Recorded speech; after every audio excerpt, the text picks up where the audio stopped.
Dear brothers and sisters, from the unknown law to the community church. In primary school, we learn that gravity is the force that causes a pencil to fall to the ground instead of flying away.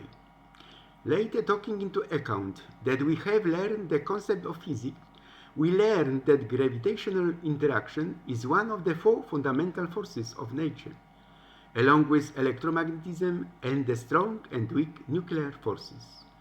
Those who have gone even further know that gravity is merely a consequence of the curvature of space-time. All of these definitions refer to the visible matter, to the physical world. However, the law of universal gravitation operates not only here but also on other planes of creation.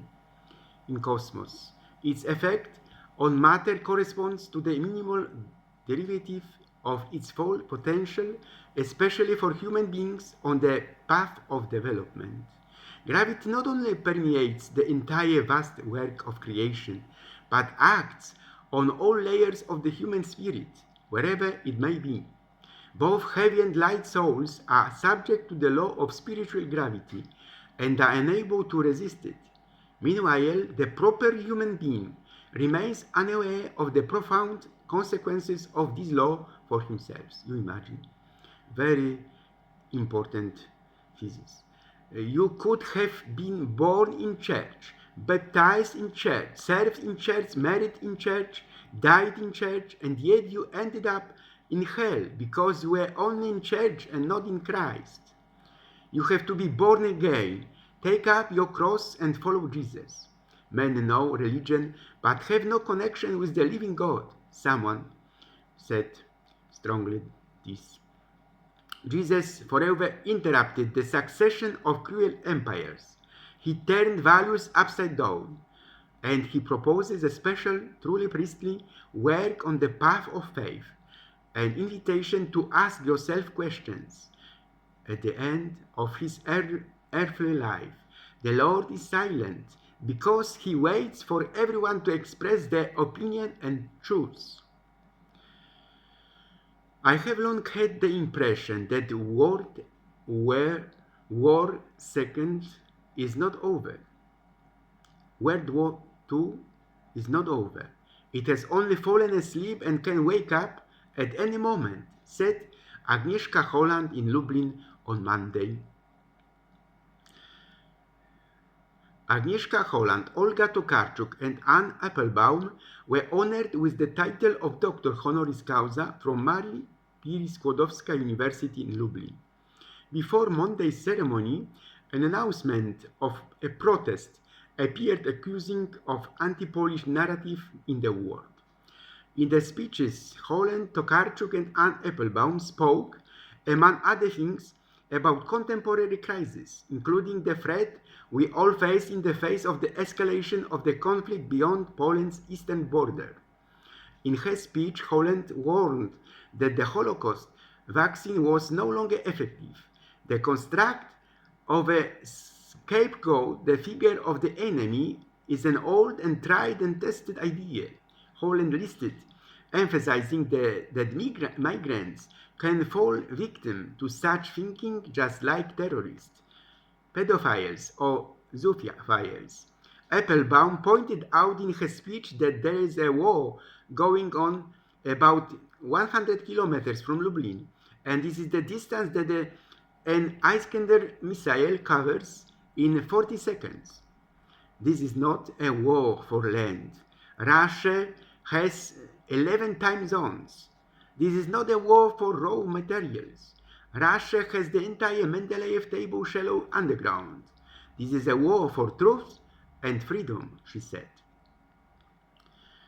I left myself the pleasure of presenting Mr. Dr. Karol Nawrocki's election program, the end of my considerations of today.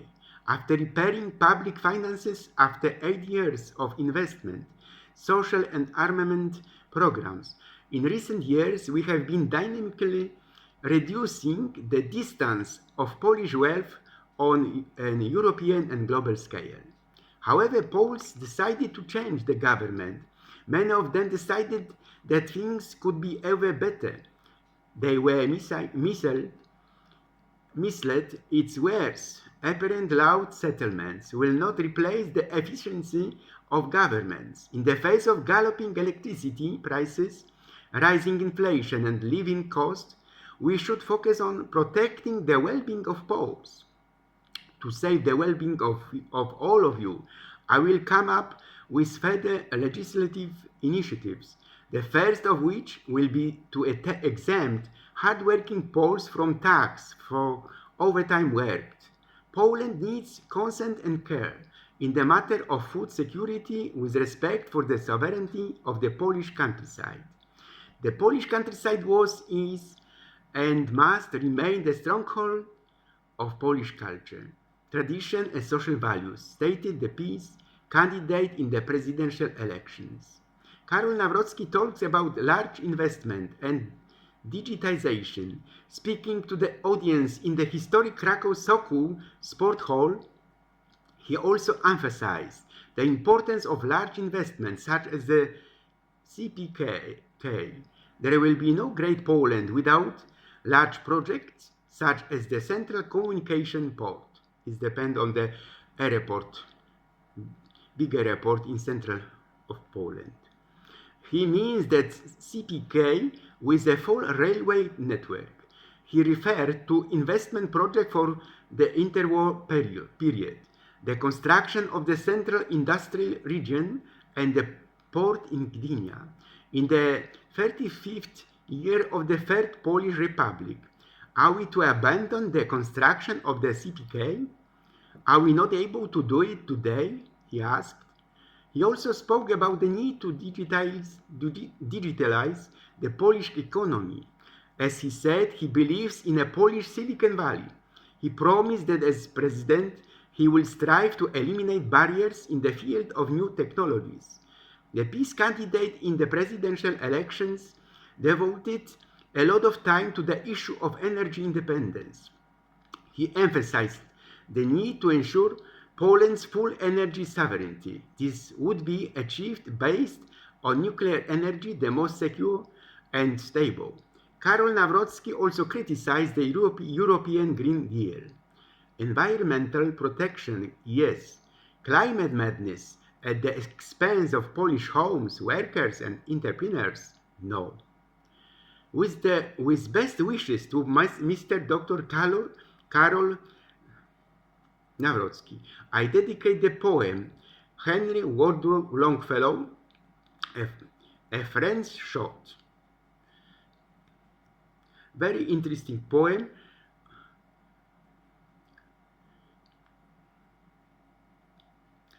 From internet.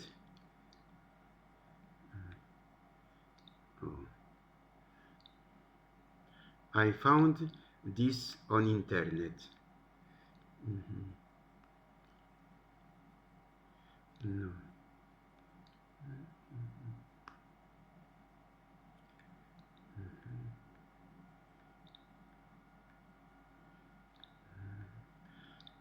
The heart of a friend. I shot an arrow into the air. It fell to earth. I knew not where, for so swiftly it flew, the sight could not follow it in its flight. I breathed a song into the air. It fell to earth. I knew not where, for who has sight so keen and strong that it can follow the flight of song? Long, long afterwards, in an oak I found the arrow, still unbroke, and the song from beginning to end I found again in the heart of a friend.